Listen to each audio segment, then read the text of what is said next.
முகத்தில் வரும் லார்ஜ் போஸ் சம்பந்தமாக பார்க்க இருக்கிறோம். ஏன் இந்த லார்ஜ் போஸ் ஏற்படுகிறது? இதற்கு என்ன ட்ரீட்மெண்ட்கள் உள்ளது?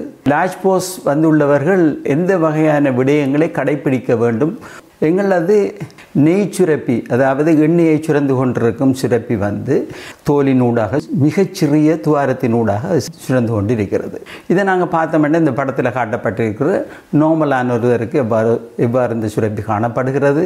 மற்றது ஒவ்வொரு காரணங்களுக்காக ஒயிட் ஹெட், பிளாக் ஹெட், மற்றது உங்களுக்கு ஆக்னி முகப்பருக்கள் காணப்பட்டால் எவ்வாறு இந்த சுரப்பிகள் பெரிதாக காணப்படும் என்பது சம்பந்தமாக லார்ஜ் போஸாக காணப்படும் என்பது இந்த படத்தில் நீங்கள் பார்க்கலாம்.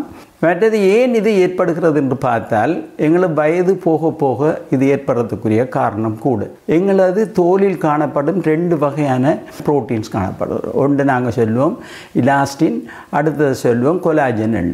இது வயது போகும்போது இது குறைஞ்சு கொண்டு போகும். இந்த இலாஸ்டிசிட்டி குறைஞ்ச உடனே போஸ் பெரிதாகி கொண்டு போகிறதுக்கு காரணமாகும். சிலருக்கு ஜெனட்டிக்கலியே பாரம்பரியமாகவே வரதுக்குரிய காரணம் ஏற்படும்.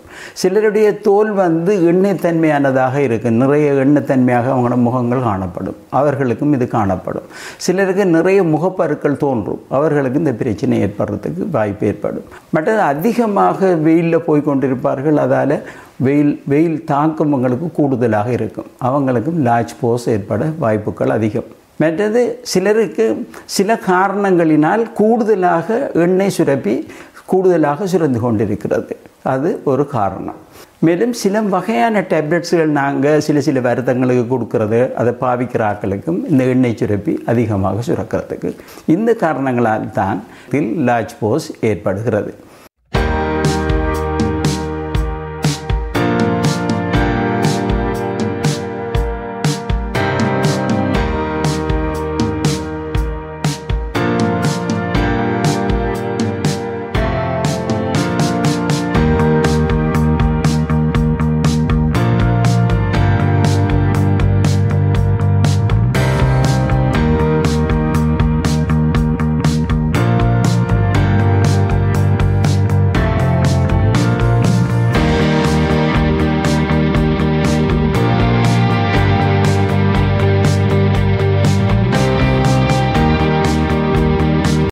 மற்ற இதை பார்ப்போம், இதுக்கு என்னென்ன வகையான ட்ரீட்மெண்ட்கள் இருக்குன்னு பார்த்தீங்கன்னா, இதுக்கு மிகவும் எஃபெக்டிவாக எங்கள்கிட்ட வர இந்த பேஷண்ட்ஸ்களுக்கு நாங்கள் செய்கிறது ஒன்று, பல வகையான கெமிக்கல் பீலிங்ஸ்கள் காணப்படுகிறது. அதை வேறு ஸ்ட்ரென்த்தில் நாங்கள் அதை பாவிப்போம், அதை அப்படியே சுருங்கி அது நார்மல் லெவலுக்கு வந்துவிடும்.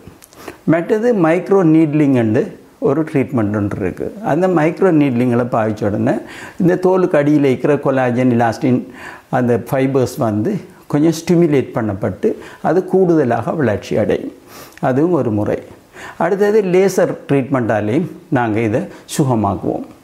அடுத்தது இதை சுகமாக்குறது மாத்திரமல்ல, நீங்கள் ட்ரீட்மெண்ட் எடுத்து முடிஞ்சதுக்கு பிறகு திரும்ப நாங்கள் சொல்கிற மாதிரி தோலை நீங்கள் மெயின்டைன் பண்ணி கொண்டு இருக்கணும். பிறகு நீங்கள் ஒரு 6 மந்த்துக்கு பிறகு மீண்டும் ஒரு தரம் காட்டி என்ன மாதிரி இருக்குன்னு திரும்ப ஒரு தோலை செக் பண்ணிக்கொள்வது மிக நல்லது.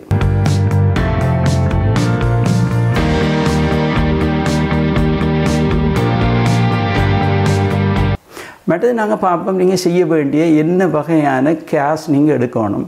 மற்றது நீங்கள் எங்கள்கிட்ட காட்டுறதுக்கு முதலோ அல்லது எங்கள்கிட்ட காட்டினதுக்கு பிறகோ பார்க்கும்போதோ நீங்கள் ஒரு மேக்கப் ஒன்று போடுறீங்கன்னு வச்சுக்கொள்ளும். அந்த மேக்கப் 100% ஆயில் ஃப்ரீ மேக்கப்பாக இருக்கணும், ஆயில் அந்த மேக்கப்பில் இருக்கப்படாது.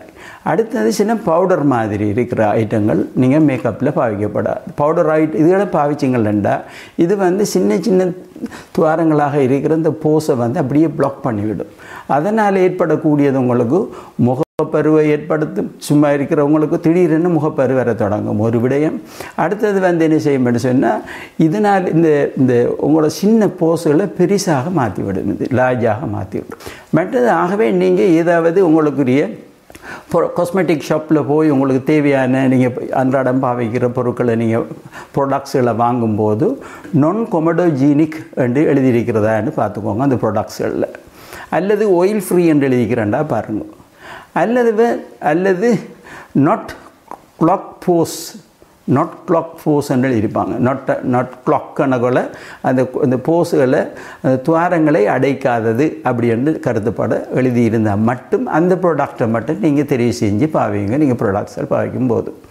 அடுத்தது நீங்கள் சிலர் என்ன செய்வாங்க, மேக்கப் போட்ட மாதிரி அப்படியே தூங்கிடுவாங்க. அப்படி ஒரு நாளும் செய்யப்படாது. மேக்கப் எல்லாம் கலட்டினது பிறகு தான் நீங்கள் தூங்கணும். மற்றது உங்களோட உணவு பழக்கங்களிலும் சில மாற்றங்கள் நீங்கள் நிச்சயம் செய்யணும். இனிப்பு அதிகமான உணவு உண்றதை குறைச்சி கொள்ளணும். அடுத்தது சில நேரத்தில் கூடுதலாக கிளைசீமிக் இண்டெக்ஸ் கூடின உணவுப் பொருட்கள் அதான கோதுமை இதனால் செய்யப்படும் உணவு பண்டங்களை நீங்கள் தவிர்த்துக்கொள்ளணும். பான் பன்ஸ் அப்படியான ஐட்டங்களை. மற்ற நிறைய ஃப்ரூட்ஸுகளும் உங்களோட சாப்பாட்டோடு சேர்த்துக்கொள்ளணும். வெஜிடபிள்ஸ்களும் ஃப்ரெஷ் வெஜிடபிள்ஸ்கள் மிக மிக நல்லது.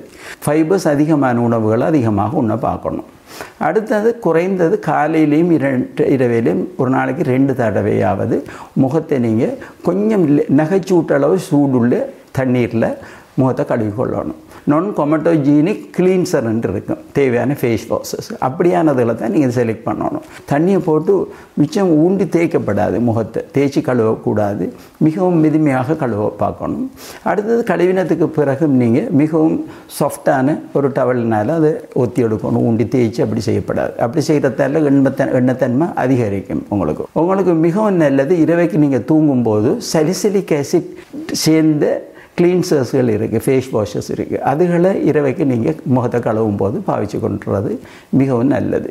மற்றது நீங்கள் பாவிக்கக்கூடிய க்ரீம் வகைகள் என்ன அப்படின்னு கேட்கும்போது நீங்கள் பாவிக்கிற க்ரீம்களில் நீங்கள் பாருங்கள், ரெட்டினால் என்று பேர் இருந்தால் ரெட்டினைல் பாமிட்டேட் என்று சொல்லக்கூடிய இன்க்ரீடியன்ட்ஸ் அதுகளில் இருந்தால் அதுகளை கூடுதலாக பாவிச்சிங்கன்னா நல்ல உங்களுக்கு. அது முக்கியமாக நீங்கள் பாவிக்கணும். இரவையில் பாவிக்கிறது தான் அது மிக நல்லது. மற்றது இது பாவிக்கும் போது நீங்கள் கவனித்து கொள்ள வேண்டியது, இப்படியான ரெட்டினால் ப்ராடக்ட்ஸ்கள் பாவிக்கும் போது நீங்கள் கர்ப்பவதிகளாக இருந்தால் அதை பாவிக்கப்படாது. அடுத்தது நீங்கள் உங்களோட குழந்தைக்கு பால் கொடுத்து கொண்டு இருந்தாலும் நீங்கள் இதை தவிர்த்து கொள்வது மிக மிக நல்லது.